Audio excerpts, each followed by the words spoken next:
Thanks for doing this. Just a quick update on what we're seeing from practice this morning. No 36, no 72.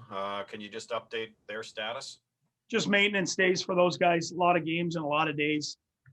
So we don't expect anyone in this time. Okay, Eric Brandstrom is he taking a regular twirl out there in practice, and is he expected to go tomorrow? Yeah, he's going to go tomorrow. Okay, and an update on Matt Murray, Coach. We're going to talk about it. He's certainly going to get one of these two games. We're not sure which one yet. We'll decide that in the morning. Okay, but good enough, obviously, to practice today. And yes. Yeah. Okay.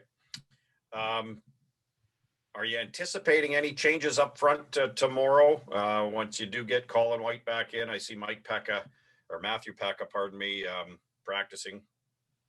Yeah, no, we don't anticipate any, but if someone by chance, couldn't go, he would be the next guy up. Okay, that's it for me. Thank you. Thank you. Final hand in the queue right now is Bruce Garriock, Post Media.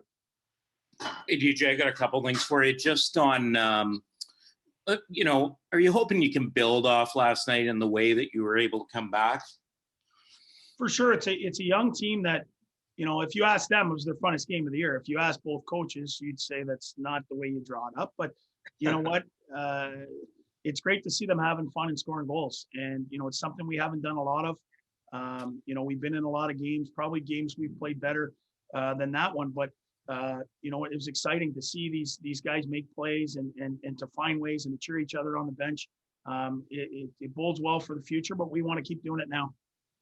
Just on Brandstrom and getting him back. I mean, obviously he was a guy who was, playing okay when he got hurt there.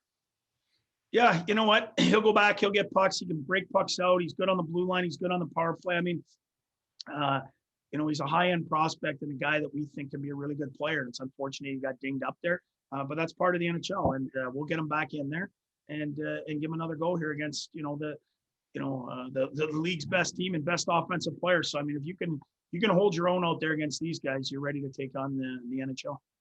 What do you need to do better for 40 minutes that perhaps you did in the final 20 last night? Well, we've got to defend better for sure. But in saying that, they came out hungry. They lost Montreal. They came out skating. We weren't as sharp early on, and they capitalized. We can't give that many odd man rushes. We gave 6 odd man rushes last night, which is probably the worst we've given up in 2 years here, maybe. And give them credit. They know how to create them. They know how to jump into holes, but you can't do that against a team with that much firepower. Did you like the way that Hogberg kind of bounced back from a difficult couple of periods there? Absolutely. I mean, I don't know if there's any I blame on him. We hung him out on those 2-on-1s, and that's not 2-on-1s and 3-on-1s. That's not typical of us. But he made the saves when he had to, and he made some big saves in the third period. He's finding his confidence, and he's given us back-to-back wins. Kyle Bukauskas, Sportsnet. Hey, DJ, wondering, you spoke about Dadonov a little bit after the game last night. I'm just curious, over the last 5 games here, or maybe the sample size is even a bit bigger for you, but if he's starting to look more like the player you thought you had got from Florida in the offseason. Yeah, for sure. He's been dangerous. He's making plays.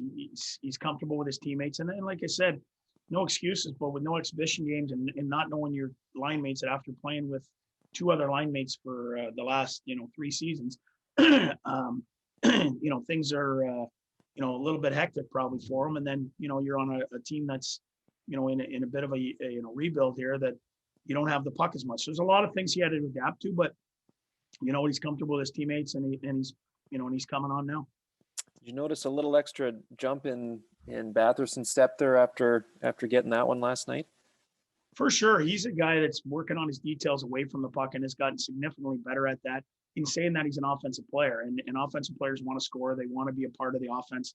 And it's a hard league. And this Canadian division has proved, you're playing playoff teams every night. There's no room out here. So the best part about the future for these guys is they're learning how to do it on the spot against the best players in the world. And he scored the highlight reel goal last night. Him and Stützle continue to make plays off the rush, and you can see these guys are going to be good players for a long time. Mark Broussard, Le Devoir. Yeah, DJ, I'm just curious about your evaluation of how Thomas Chabot has played so far this year. It seems like sometimes he's trying to do too much, maybe? Nah, yeah. I mean, you're not going to fault the guy for trying too hard. You know, he's going to make some mistakes because he's playing so many minutes, but he also competes, plays banged up. You know, is a great teammate and gives everything he has for the Ottawa Senators. So we're happy to have Thomas Chabot, and I'm happy to have him as a coach. And he's a guy that's going to lead this franchise, for a long time, and a guy that's going to help this team, be a really good team. So I have no issues with Thomas Chabot. For the final one today, we'll circle back to Gord Wilson.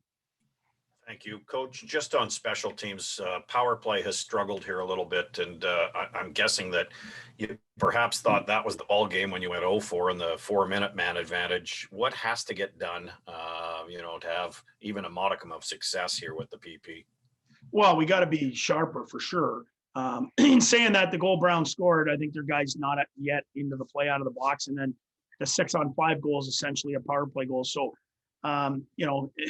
and then sometimes when the power play is not going, the penalty kill's good. And we gave up one on the penalty kill, but essentially got two shorties with a guy coming out of the box and Paulie getting a shorty. So, there's ebbs and flows to the special teams in this league.